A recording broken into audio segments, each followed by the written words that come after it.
علماء سلف کہا کرتے تھے جب موسم سرما آ گیا طال لیلکم فقام،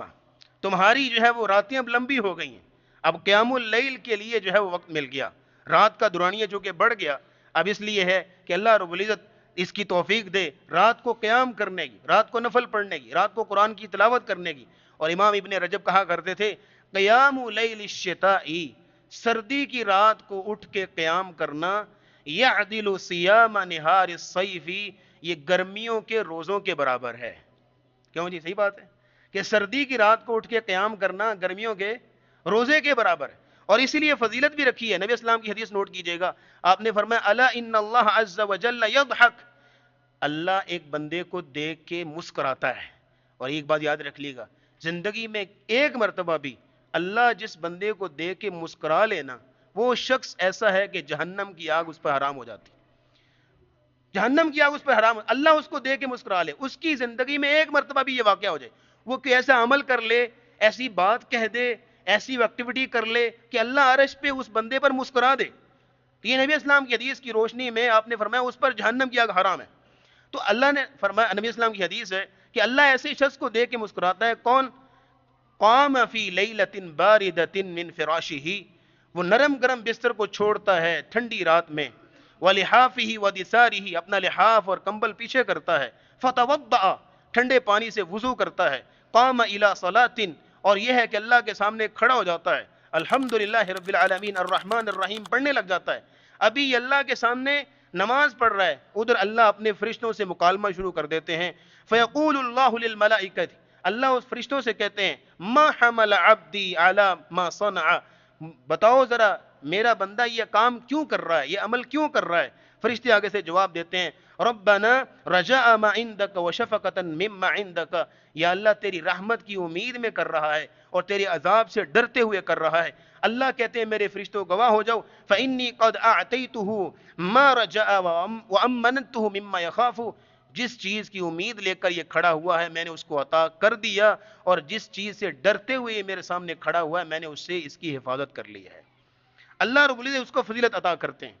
اور ایک روایت میں آتا ہے کہ ایک ایسا بندہ یحبہم اللہ، اللہ اس سے محبت کرتا ہے، ویضحک لہم، اور اللہ اس کے لیے مسکراتا ہے، ویستبشرہم، اللہ ان کے لیے، یہ استبشار کا مطلب ہوتا ہے کہ حشاشت بشارت، مسکرانا، اللہ اس کے لیے مسکراتا ہے۔ کون بندہ؟ والذی لہ امرأۃ حسنہ، جس کے پاس گھر والے بھی ہیں، بیوی بچے بھی ہیں، وفراش لین، اور نرم و ملائم بستر بھی ہے، فیقوم من اللیل، لیکن ہر چیز کو چھوڑ کے وہ قیام اللیل کرتا ہے، اللہ کے سامنے کھڑا ہوتا ہے، تو اللہ رب العزت کہتے ہیں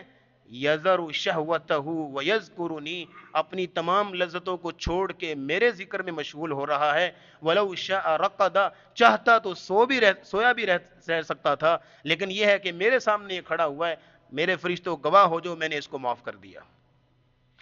یہ اللہ رب العزت نے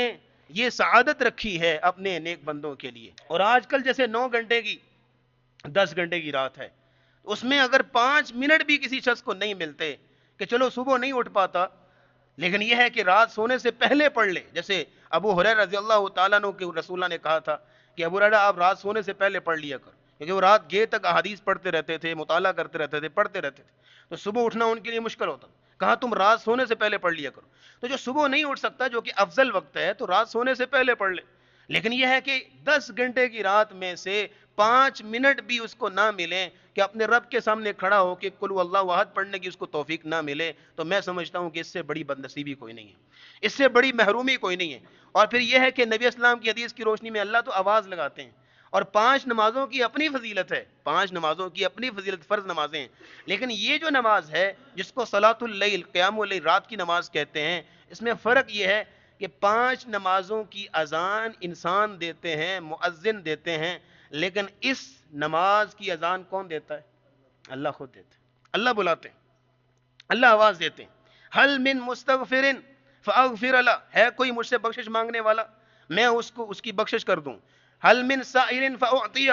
کیا ہے کوئی مجھ سے طلب کرنے والا میں اس کو عطا کر دوں۔ اب دیکھیے کہ اللہ رب العزت کے پاس ہمارے لیے دینے کو بہت کچھ ہے، لیکن ہمارے پاس اللہ سے مانگنے کے لیے وقت میسر نہیں ہے۔ ہمارے پاس اللہ سے طلب کرنے کے لیے، دعا کرنے کے لیے وقت نہیں ہے. اور اس لیے یہاں یاد رکھیے گا، اللہ رب العزت نے یہ جو فضیلتیں رکھی ہیں، یہ جو انعامات رکھے ہیں اپنے مومن بندوں کے لیے، لیکن بڑے افسوس سے کہنا پڑتا ہے آج تہجد، قیام اللیل کا آج کے زمانے میں تصور ہی نہیں کیا جا سکتا.